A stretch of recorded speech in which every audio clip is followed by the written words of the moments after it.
Hello and welcome to episode 88 of When the Flames Go Up, the ATFC podcast.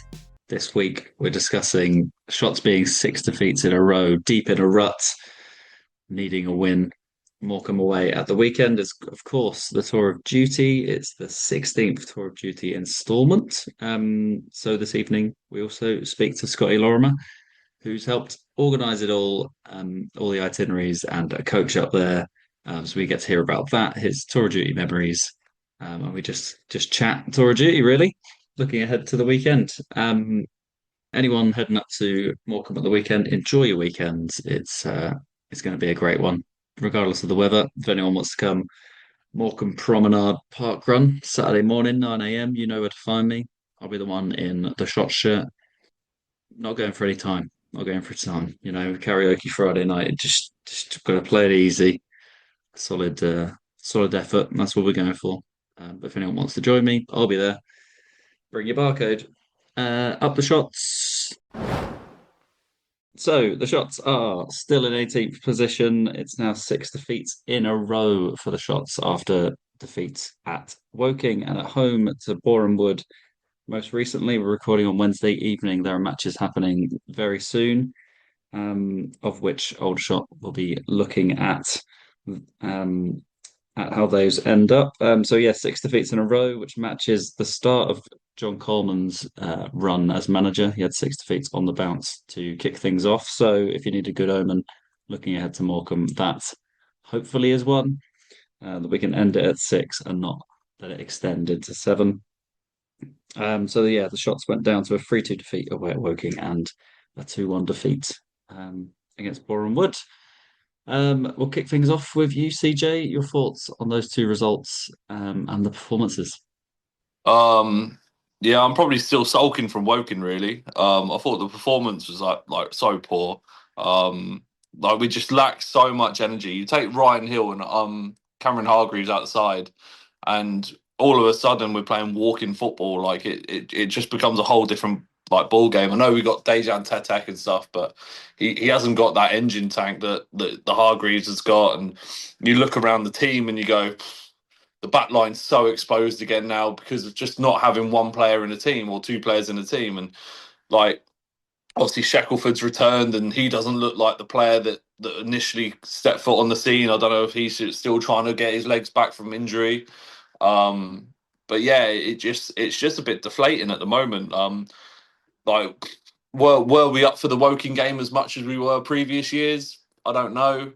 Um, it just we're in that rut again. Obviously the 6 games. It's just a bit of a horrid time really. And like you look at Boreham Wood last night and we score that goal to go 2-1 up, 2-1 down, sorry, and then the second half was just a bit of nothing. Like nothing happened. Like it was just boring. Like nothing. Like I know Boreham Wood and Boringwood, like they go hand in hand, but they literally just did nothing. Like neither team really went anywhere.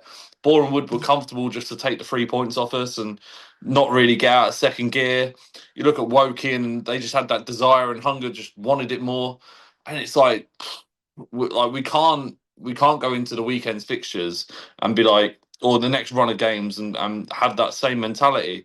Otherwise, we're in serious trouble. And like I saw on the Facebook page the other day, obviously the chairman Dean Wood, and he's like talking to fans about Sean Patton and wanting him back, and it's like, well, that's all well and good, but like that obviously that was a bit of a chalice to what's like transpired. Really, is that front three was of Gandor, Warren, and Patton was obviously flying, and then you take the one out, and then the other one gets injured, and then all of a sudden it all just sort of falls apart.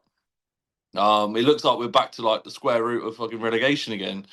In terms of like what we're doing, it's scary because teams below us are picking up points, and you look at it and go, oh, like Gateshead are beating York, and like York look like a whole different league to us. So where are we at in this situation? Like where does this put us? Because all of a sudden we're in this like weird pit again. And can Coleman drag the players out of it one last time to get another run of games in, or is that it now? Have we used that like second win boost? I definitely think we need to get another forward in. Stewart looks okay. Whether Gandor's returning anytime soon, but I think I saw somewhere that I don't think anyone's coming back from injury anytime soon. So it's looking bleak. Like again, we're in that conversation again where it's like, is National League South the direction? Obviously, you win 2-3 games and it's all sunshine and rainbows again, and hopefully it is. But I think we're probably five wins away from staying up. I think, in my own personal opinion, with the way momentum's going with the teams below us. Like, you look at Gateshead, they're sort of dragging themselves out. Eastleigh sort of always sort of find a way to drag themselves away. Brackley seem to be picking up points. So all of a sudden, you're like, we just need to make sure we're getting away from the Braintrees. Well, Truro, I think, are probably dead set now, aren't they? Give or take. And then obviously Morecambe might pick up some momentum if they beat us. Then it becomes a bit worrying. Yes, and yeah, Morecambe one of the games tonight. They've probably got two of their easier games left of the season tonight, and then us on Saturday. They have got quite a rough run, but 6 points in two games, and then you know who knows where they can get points from. Yeah, you mentioned the energy of the team. I had looked back at the lineup for the last win against Braintree away. That featured Henry, Jenkins, Inwood, Mearholes, Hargreaves, Hill, Patton, Gandor, all not featured last night against Boreham Wood. That is a big old chunk of the team. And I mean, Mearholes, Hargreaves, Hill, and Gandor are probably the most energetic players out of our entire squad. Then they weren't there. So it's only Nightingale, Scott, Warren, and Boyce Clark that remained since that last win. So there's been a lot of turnover. Obviously, we've lost players to injuries and lost players to ends of loan. But yeah, that's a real stark contrast to where we were after that Braintree game, where we were all, rightly looking ahead, looking forward, looking towards, that heady position of 12th. And at that point, we were 12 points clear. We are now 5 points clear. We've just wiped 7 points. And yes, as CJ mentioned, teams are picking up points around us. I can't go any further without mentioning the penalty decision away at Woking, which is one of the worst things I think I've ever seen on a football pitch. Um, but also one where I knew exactly the ref was going to give it because he was stood on the halfway line. And I was like, well, there's going by his decisions so far, there's no way he doesn't give that. And he could not have blown his whistle any quicker than he did. But before Raheem had even touched him, he had already blown for that penalty. And it seemed like it was going to be one of those days at that point. Yeah, Woking in general, I think the performance, though toothless, I think for a lot of it, as we mentioned, that front three not quite firing. It did seem a bit toothless. We did have enough of the ball to win that game. They barely had a position, a dominant passage other than those a few corners that they had, and obviously they scored from two of those in the first 20, which obviously set the entire tone for the game. Um, and yeah, another disappointing day out at Woking, which is now, I mean, the record is probably coming close to a tipping point where that they are seeming to do a job over us in recent years. More so than that incredible run where it didn't matter what kind of form we were in, we'd turn up and beat them. So yeah, very disappointing at Woking. I'll come to you next, Guy. Your thoughts on the Woking and Boreham Wood results? Yeah, I mean, just to sort of continue on, I mean, you were talking about the penalty, and I mean, I could see you could also see that Shackelford was a little bit naive. You don't go near the player or at least put your hand on the player in the penalty box. But he was also, I think, also he was trying to get back because the striker had sort of a head start on him. And I think this is also something I've noted. I mean, what CJ was talking about with Shackelford, he hasn't seemed to be quite the same player since he came back. If you remember when he came in back in October or so last year, he was. He was really getting forward. He was involved, and he's still getting forward. But there's always that danger that he's going too far forward, and he's going to get lost if the ball comes over the top of him. Whereas by the other defensive player that we do have, Ollie Scott. I mean, he's been fantastic. He's timing his tackles really well. At times I'm thinking, oh God, please be careful because you could draw a foul here, and he doesn't. But the thing is, I mean, I want to talk a little. You wanted to ask me about Woking and Boreham Wood, and I think it's also interesting to compare these last 6 games with the 6 games before that as well, because during those earlier 6 games when we were on that running streak, Scott was also quite forward as well, and he was getting into the box. He even scored a few as well. And now we're not really seeing him in any kind of attacking positions in these last 6 games. The working game itself, but I think both of you have done a fairly good job of summarizing sort of the situation. The thing that just really, aggrieved me was the fact that those 2 goals from Woking came from set pieces. Both corners. We should really have been defending a lot better. Against them. Widrington's goal was a bit scrappy. But it was also the type of ball that we should be doing more of, just getting the ball into the box and seeing what happens. I mean, I was watching the Boreham Wood game last night, and you could hear, Rob Worrell getting so frustrated when Barrett lined up to put, a free kick into the box, and he's like, just drive it low and hard. Don't put it, just don't pop it up, to try and head it in.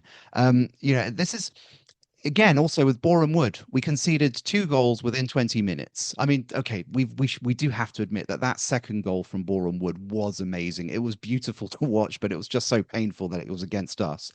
But we were down 2-0 by 22 minutes. And this has actually been a piece of us, been somewhat of the piece with us over the last 6 games. We've been conceding early and making it a bit difficult for ourselves to get back, because we're giving ourselves, a 2-goal deficit before we start playing.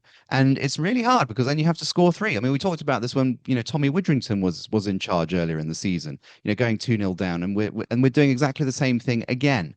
I've noticed, I was actually having a look at the, when we've been conceding and when we've been scoring. If you look at, the 6 games before the 6 that we've just lost, where we were on the winning streak, we were up, we were dynamic, we were getting shots in, a couple of early goals in those 6 games.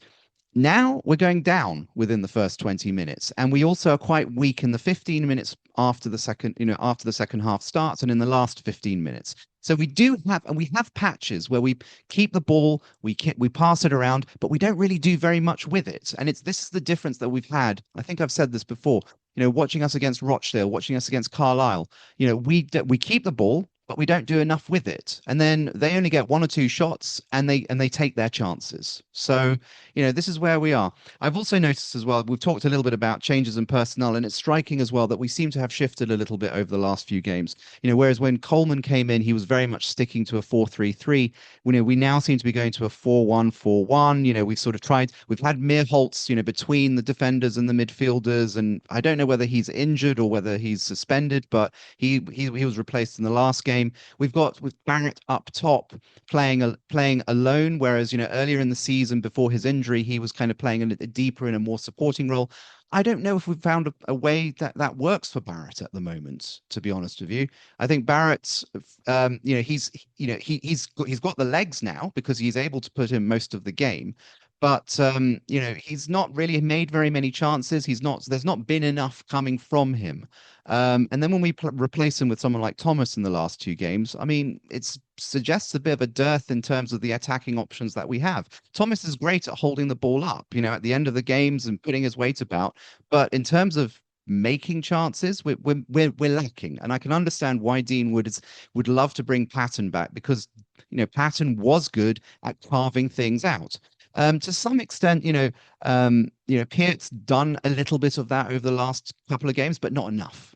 And I haven't really seen enough of Stewart really in that respect. And Warren's been out there and thereabouts, but I think they're a bit. We don't have a fully comprehensive attack at the moment, and it's worrying, and we do need to pick it up.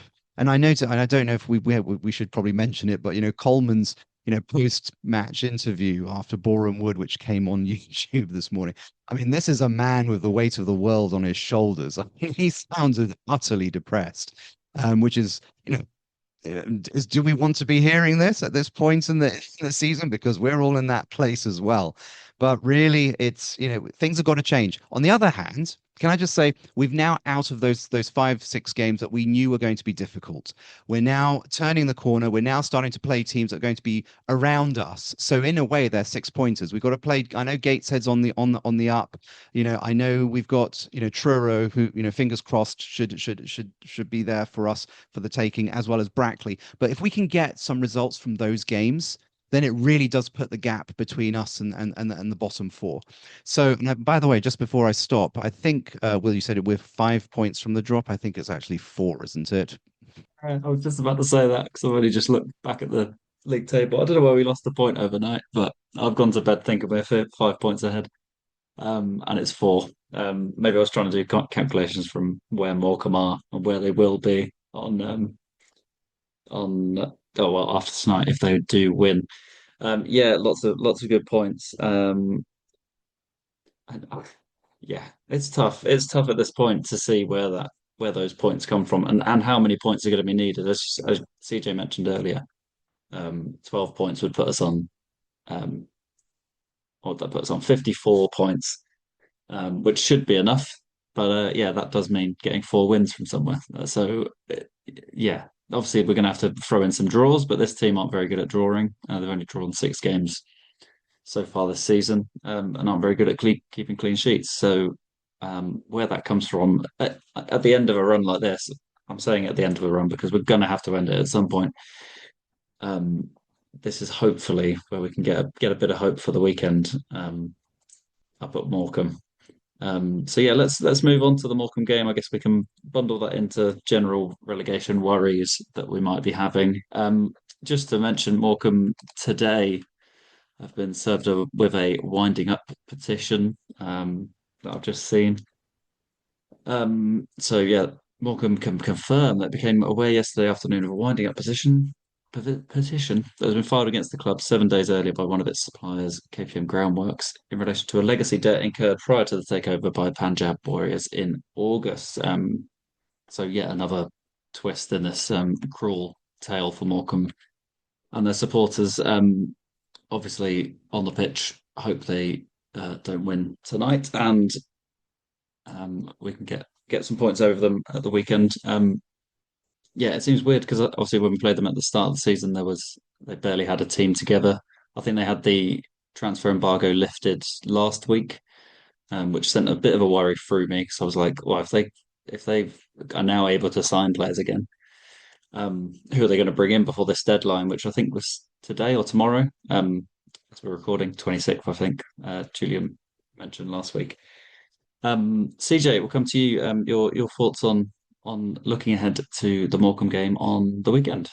Yeah, I'm just looking at their recent games now, and in 3 of the last 5 or 6 games, there's been a red card involved in there. So if you're part of the collection of bookies, that might be where the money is. So yeah, it's weird just looking at it. They lost to Yeovil, they drew with Braintree, they battered Sutton 5-0, they beat Wealdstone 3-2, lost 1-0 to York, and then drew 4-4 with Morecambe with Gateshead. So you actually don't know where they're coming or going at the moment. This could either be the most high scoring game in the world or a 0-0. What's going to happen is absolutely outrageous because you don't know what Aldershot are going to do either. So this could actually be a real entertaining game for those going for the tour of duty and stuff. But yeah, I just don't know what to expect now, going into it. I'm pretty sure Ryan Hill's back this weekend. I'm sure I've seen now. I think his suspension's over, so I think Ryan Hill's back, which is a huge boost and positive because we need some sort of dynamism back in that team, and we need that leader back in. And it's no it's obviously noted that since he's come out of the team as well that form and stuff's dipped. So it'll be interesting to see whether he slots back in at right back or whether he has a more advanced role for the next couple of games while Shackelford's back in. So I think that's a big positive, having Hill back. Hopefully there's one more. I can't see anyone else coming back in anytime soon, but Hill being back in's a big boost. And it's just that creativity, just not relying on Barrett to do everything, and especially with the pressure on his probably shoulders at the moment, he probably feels it. So as Guy was saying about John Coleman as well. It's rinse and repeat now, isn't it? It's the same interview, and he keeps mentioning it. It's the same interview for the last however many weeks because it's like, the better team's won, but why are they the better team?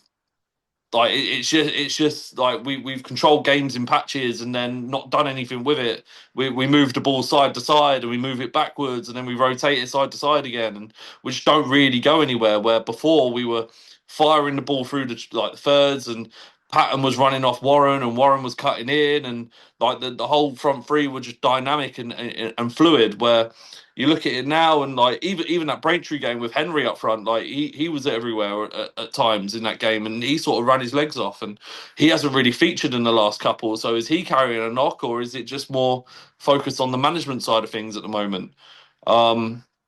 So yeah, look, we have to win. Like there's no, it's a no brainer really. We have to go and win this game. Otherwise, like we're getting dragged into the midst of relegation again, and it's that same conversation that we had. What was it? Just around Christmas time, so or just before Christmas, wasn't it? So it's a must-win game, and as you said, it's a six-pointer because you look at the league table and it's not going to get any easier. No one around us is like everyone's going to pick up points at some point in the near future. Obviously, Morecambe have probably got the harder running, and they've probably been dead set for a while. They had that little bit of momentum a while ago where they I think they picked up 2 or 3 wins, and their supporters were like, maybe this is it. But they've just got back into that rut again of just like it's such a weird league in terms of like Gateshead like smashing York. Like where did that come from? You just don't know what to expect in this bottom half of the table, and every game now is a must win, and obviously the lads will know that. So that's added pressure for the boys that are involved. And at the moment, you look at it now and you go, what is our strongest 11 with what we got available? Like, where do we go? Like, obviously, we've had however many different back lines this season, even under Tommy, like Tommy got a lot of criticism for his post-match like interviews and stuff, where he was like upbeat and he's like, "I'll fix this, I'll sort this." Now we're going the other way with where it's like hell on earth's just taken over with John Coleman. It's like as Guy said, the weight of the world's on his shoulders, and it's like Depression Alley again, where Tommy got a lot of stick for just being upbeat and positive, and probably too much maybe at times. But there was always that feeling that the confidence of him that we would just find a way to get out of this situation. And don't get me wrong, I think John Coleman will find a way out of this situation. I think things will happen and things will change, and but yeah, like we said, we need to win, and it doesn't matter how we do it. Like you look at the Braintree game, and we probably rode our luck a little bit in that run-in of get wins, where Braintree we've had 2 deflected goals. So it's just that little bit of pot luck that we sort of need again, where can it just come off someone's foot and go into the bottom corner and we just win 1-0 or something like that, and just to get that feeling back in, and then the momentum builds again. Because like we spoke about it when we had that run, as momentum's so key in this situation now. If you can pick up 2-3 wins, all of a sudden you'll find a draw out of nothing. All of a sudden you'll find a win out of nothing, and then all of a sudden it's a catalyst to just dragging yourself out of that situation again. And then like I'm just excited for the end of the season at this point, just getting us to safety and rebuilding again under a new ownership and a new manager. Nice. Yeah, yeah. You mentioned Ryan Hill's suspensions. He's managed to miss both Borough and Wood games this season. It's like those players that get a yellow card around Christmas, so they can have a couple of weeks off. Yeah, he missed 2 games back in November, and obviously these last 2 games, and we've lost all 4 of those. So read into that what you will. Obviously, we've actually lost quite a lot of games this season, so it doesn't really probably don't read into it too much. But you know, from my point of view, I think every time I've seen Ryan Hill, we look more likely to do something going forward and also stop them coming our way, no matter what position he's playing. And if he plays a bit further forward, he's still got the defensive side in him.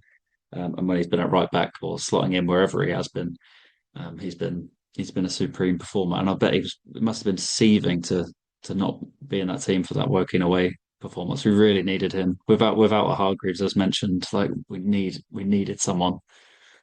A tough tackling, battling performance from Ryan Hill would have really been helpful at Woking. But we will get it on Saturday at Morecambe. Guy, it'll come to you. Your thoughts ahead of Saturday? Yeah, does that mean then that you're putting Ryan Hill down as a potential player of the season then? Absolutely. There's Okay. no one coming close to him. Okay, fair enough. Well, listen, I mean, I'm not going to add much more to what CJ said about Morecambe. I mean, other than to say a couple of things, I agree with you that what we need is we just need a goal, and if it means going off, Thomas's backside like it did at Braintree, I'm more than happy with that. So, the other thing also to notice as well is that the bookies have, this are quite us and Morecambe down quite even. They don't seem to be able to decide which way it's going to go as well. So, that's why it's pretty much up in the air. Just to see the other thing as well, Morecambe tend to play with sort of a 3-5-2 formation. They've been very much sort of committed to that. So they do flood the midfield. And I think that's going to be a problem. So I can very much envisage us, given how we have been playing, keeping the ball, passing it around, but just not being able to get it through a massed midfield and defense. So this is where we do need to be a little bit sharper. We do need to be passing, down the wings, sort of just being quicker, and just if it means a couple of long balls, then so be it. I just need a win at this point. Yes, absolutely. A win would be exactly what those travelling fans need on Saturday. Yeah, just to mention as well that the form this season, if you look through the whole season and all the greens and the reds, it is remarkable how we've gone on these runs, the good and the bad. But there's just not been one middling patch of fixtures where we've just picked up a couple of draws, had a win here, lost a game. It's just been well, it has been the roller coaster. Unfortunately, we have been all the way down to the depths because at six defeats in a row is the depths. And when you're doing it at the end of March, it feels it even more um, important to pick up some points. So yeah, how what's the relegation worry? Kind of what's that thing? The radar? No, it's not radar. Can't remember the word. The pendulum, isn't it? Pendulum. Yeah, I'm thinking one of those kind of The swingometer. swingometer. Where's the relegation swingometer on a scale of uh comfortably mid-table to absolutely doomed? Where are you sitting, Guy and CJ? I'm sort of yeah. I think we can still dig ourselves out of it, but it's getting close to the red zone for me. Well, I've just seen something positive on our fans group. Is an anonymous source has tipped me off that Mohamed Salah has signed a 1 year contract with Aldershot for next season after announcing he'll be leaving Liverpool at the end of the year. And there's a lovely photo Yes. of Yeah. Mo Salah in our shirt. Look at that. Him and Hadi Gandor would go down so well. I mean, he is available, so I Yeah. suppose why And don't we he's make him an offer? free as well, so we don't even have to pay for him, other than probably selling everything that's ever Aldershot related. The ground, the road outside it, the half the town will have to be sold to afford a week's wages. But I think we'll be okay because we'll have Salah in the team. We'll have to play on Manor Park Field, but we'll be alright. um, I think we're okay. I think look at the relegation pendulum. I think we're okay. I think there's enough with Henry, with Barrett. I think against these poorer teams, these weaker teams around us, I'd like to think we have enough. I think we owe Truro one for earlier in the season when we were probably with the Dewhurst red card and stuff like that. I think we owe them one. Um, and just oh, I know we got the late goal with Henry's pen, but I think we owe them one. And I think Morecambe, we obviously absolutely destroyed them earlier in the season when they just about managed to put a squad together. So I think we've got enough in the group to get out of it. Ryan Hill back, the leaders back in, the workhorse and stuff like that. And like the last few games, although it's been bleak, we've been scoring again. So I think that's a positive. We went through that like 3 games where we had 1 goal in 3 games, and we were playing top of the league and stuff. So, and we wasn't exactly playing badly in those games. We just didn't really do anything. Like we were always in or amongst those games. So, as much as we laugh and joke about it, I don't think it's as like bleak as what it looks like.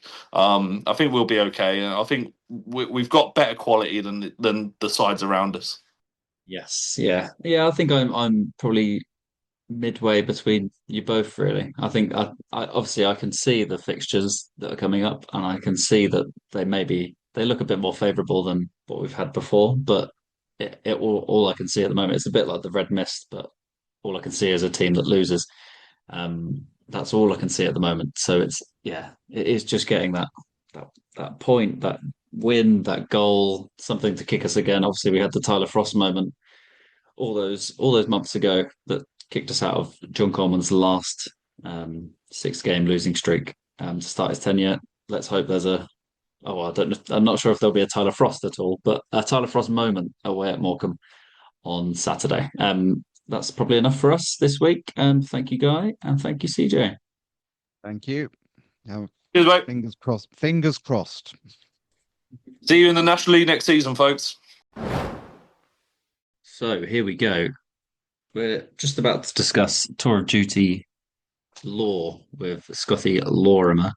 Is that some wordplay? Kind of nearly works. Just thought I'd run you through some of the previous results because I feel like it's hard to find a collated list of all of the results we've had at Tour of Duty matches, and maybe you can just tick them off in your head to know these are the ones I definitely went to, these are the ones I didn't go to. Then you've got it in your head forever. You know how many Tour of Duties you've been to, and maybe you can get a medal down the line, a little badge if you hit 10, 20, 25. Don't know. It's an idea. Anyway, number one, 2009, Grimsby away. A 1-0 defeat, 82nd minute. No record of Shots fans, but there's some iconic pictures of Shots fans at Grimsby. It looks like an absolute laugh. Second instalment was 2010, Port Vale away. A 1-1 draw. Dean Morgan with the goal. 583 old Shot fans there. Number three, next year, 2011, Northampton Town away. That was a draw, 1-1, Vincenti, 553 Shots fans there. Burton Albion was number four, 4-0 win, the biggest win of any Tour of Duty, still to this day. No record of the Shots fans there, but I just remember almost that whole back end being pretty full. 2013, Rochdale was a draw, 1-1, Adam Meckie with the goal. Always remember that one because that was on my birthday weekend. I turned 18. Dad said, "Do you want to go to Dortmund for your birthday or do you want to go to Rochdale?" I said Rochdale. And there it was, the weekend away, and panned out from there. 2014, it was a classic. It was the first one down in the National League. That was a 1-0 defeat away at Braintree. Approximately 400 Shots fans there. 2015 was, what a comeback from Braintree to go to the Forest Green game live on BT Sport. Shots win 3-1. Williams, Plummer, Roberts in front of 352 Shots fans. Next year, we made it 2 wins in a row. Halifax Town away with a 2-0 win. Jim Stevenson and Reese Brown with the goals. 226 Shots fans heading up that weekend. And then we made it 3 in a row because of 2017 was Solihull Moors away. 2-0 win. Kundai Benyu with both goals. 725 Aldershot fans there. The year after was the big one. AFC Fylde away. 7-1 defeat. Josh McCoy briefly gave us a glimmer of hope in that game in front of 525 Shots fans. I had to do a double take. I can't believe we took 525 up to Fylde, but we did. The year after that was a depressing one, but it was Dover away when relegation had been confirmed the week before. A 1-0 defeat as well. No Tour of Duty in 2020 or 2021. There was a designated home match, Stockport County. Lost 2-1 in that one. Return after COVID was Alty away. 1-0 defeat. Can't remember how many Shots fans. Couldn't find that out. 2023, first win for a while. Southend United away, Frost and Partington, 420 Shots fans there. 2024, Hartlepool, 2-0 defeat, 344 Shots fans. Did Manny Doya score? Yes. And then most recently, York away, which was 7-2, Barham and Thomas with the goals in front of 341 Shots fans. So that's the run through. 5 wins, 3 draws, 7 defeats. So looking to turn that around, hopefully, up the weekend. Scored 19 goals, conceded 24. Have I got any any quiz questions for the listeners? Hmm. No, I've run through them all. That's annoying. And also, I asked Scotty some questions, which we're going to hear now. So, without further ado, here is the interview with Scotty Lorimer. Enjoy.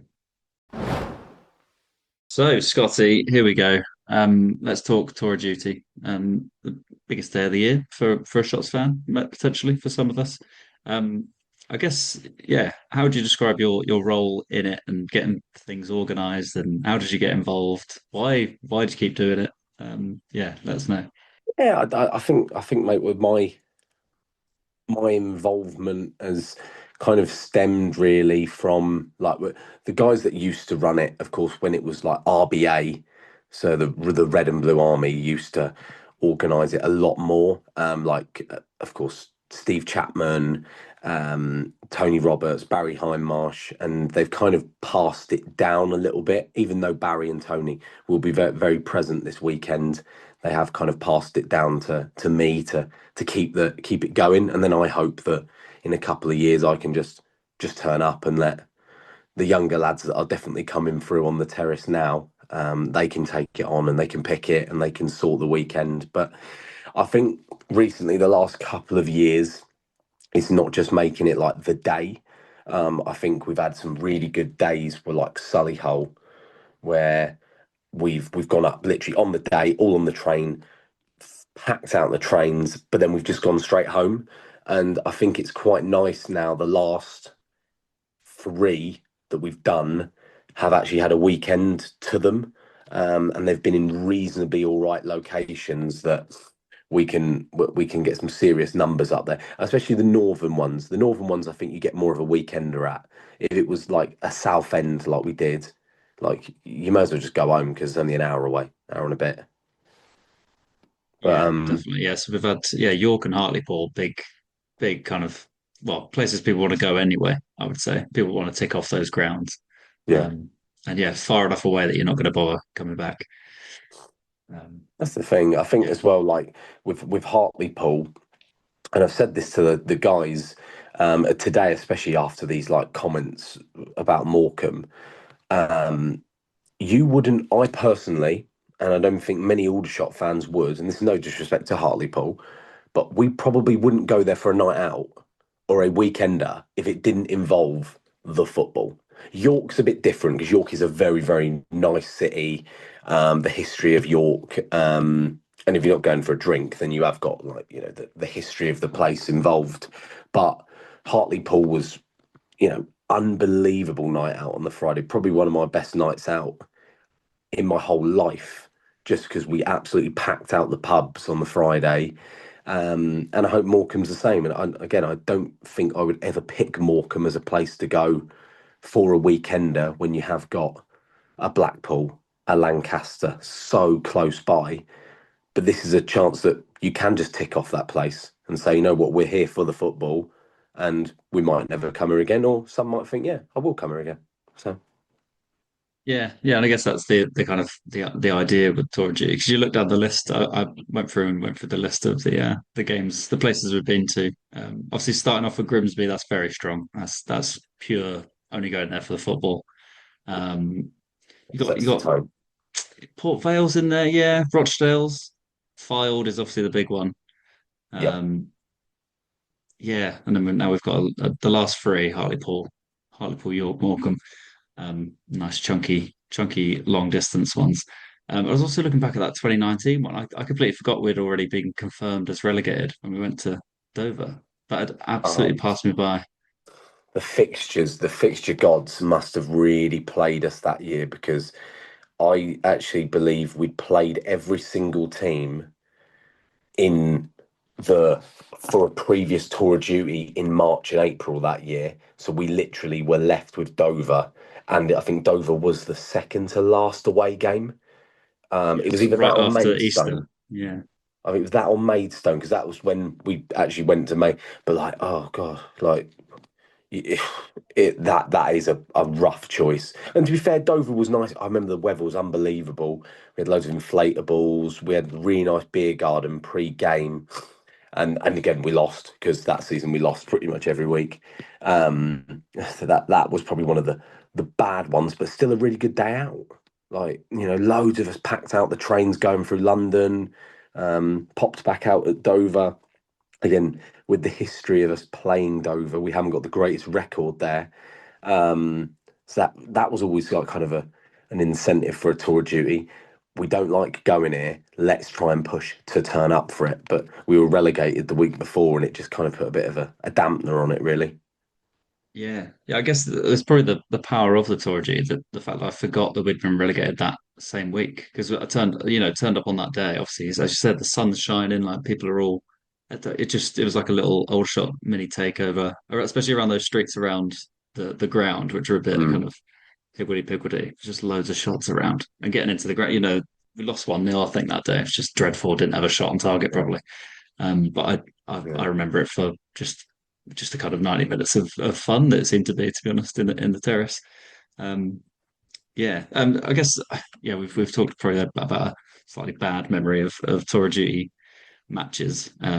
We've mentioned the Solihull one. What kind of memories stick out for you, Tour of Duty wise?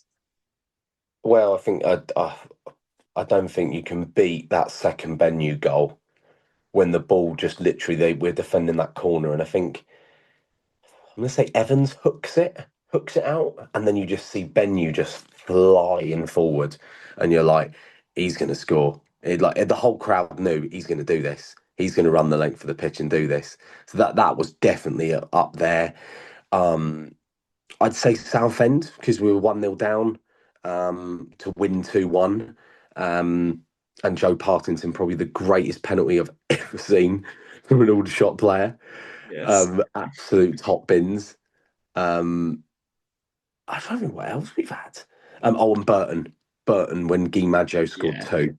That was great because that was like, of course, sadly that was when Chappie passed away. So that was the first tour of duty since his passing. So a 4-0 Burton as well. So we were in the breweries pre-game, and then Maggio just him and Wilco Rizza and Vincenti, I think, scored that day. Just Unbelievable unbelievable memory. trio. That's incredible. How have you picked those three players out? It's unbelievable. Yeah, I might be wrong with Rizza. I might be wrong, but I'm No, sure you're Rizza not. was up front. Wilco Rizza. Yeah. He did. Yep. Oh, brilliant. I'll take that. And that was my first tour of duty, so maybe that's because I remember Was it. it? Yes, love that. Yeah, Burton Albion was a great day out. Yeah, everyone in the lots of white shirts with Chappie's face on it and everything. I think Guy Maggio takes one off Tony. That's where he scores the fourth and like shows it up to the crowd. He does. Yes, Um, that's it. yeah, absolutely iconic moment. What a guy. Yeah, so that was the fourth installment. Well, quick quiz question because you seem to know. I can't believe you've got some of those scorers. Do you know the only other player to have scored in two different Tour of Duty games? It was the one from the year before, if that helps, The year which was before, Northampton away. Northampton. Peter Vincenti then? No, It was Vincenti. it Yeah, was Vincenti. Okay, yeah, all right. he I'll get scored in a one-all it. draw. Yes, Northampton. Yes, I do remember. Yeah, That was a great turnout. that was. Yes. I couldn't. Oh, I think it was 550 shots fans up for that one. League Two numbers, though, innit? It was League Two better numbers, when we were in exactly. League Two. Yeah. Well, I was surprised. I mean, obviously it was 2010, so that was prime football league. But our second one, we took 583 to Port Vale. It's kind of mind blowing. So yeah, Solihull is out ahead with 725 away fans, but I just say that was a good team, a good time of year to play Solihull, and yeah, we were almost certainly going to win that game. It seemed. Um, yeah, I was going to mention, yeah, Kwame Thomas and Frost are the only other players that could become a player that scored in two different ones on Saturday, if they play slash get on the pitch. Yeah. Um, Yeah. Okay. Okay. yeah, yeah. So Trying yeah, to I was going to think ask now. about the organisation for this one specifically. How do things start? What's planning like on your side, and how much time do you give to looking at pubs and routes and trains and coaches? Well, it's the moment the fixtures go out, really, mate. Fixtures go out, and it's like right, March, April. Last week, last away game in May. What we got to play with, and the fixtures were better this year. Like we have got options. We were naturally going to go. This was always going to be a more popular choice. I think the backup would have been Wildstone on the Easter Monday, but again, that would have just been a day trip. Well, ideally, we were looking for the weekender, and then we were kind of looking. Brackley was there. Brackley was always going to be a deep. The journey's not ideal, so that one kind of got eliminated because I think we'll still have a decent turnout for that anyway, with it being a new ground and it's the last away game. So that was kind of a no, won't do that. And then we didn't really have many other options. People were saying Tamworth maybe, just because it's quite an accessible, like an easy one to get through from London, and it is quite like the station's there, the town's very close to the ground, the away end's all right, but it was if we were going to go out of the FA Trophy, and Morecambe were as well, it had to be Morecambe. It's just perfect time. Last weekend of March, um, up north. And yeah, we were both, even though I wanted us to go and retain this trophy, we went out first, and then Morecambe, I think, went out the following game, or they went to a replay, and they lost to Yeah, we Kiddie got like postponed or 5 something. 5-2 or something. Yeah, So it yeah, was that's mad. it. We actually got it quite sorted quite quick. Because actually, like York, we had to drag it for ages and ages. Like, oh, were they actually who are we going to play? Who are we not going to play? Because it was full again. That was one that could have fallen on a trophy weekend. But yeah, Mm. we've done quite well. We've got it out of the way. It was like by what October we were able to confirm this one, and then that's when I start ringing the pubs, start ringing the coach companies, seeing what they can do for us for a little overnight stay, and then yeah, just kind of the logistics of it. But I like it. I like organising nights out for my mates outside of football. So this is a piece of cake for me.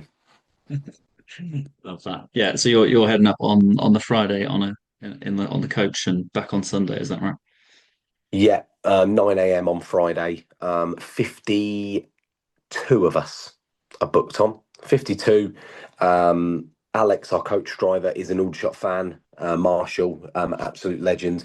So we've, as a part of the coach, we've I've charged everyone that little bit more so that it covers Alex for his hotel and basically his food and drink for the 2 days, so that he's completely covered.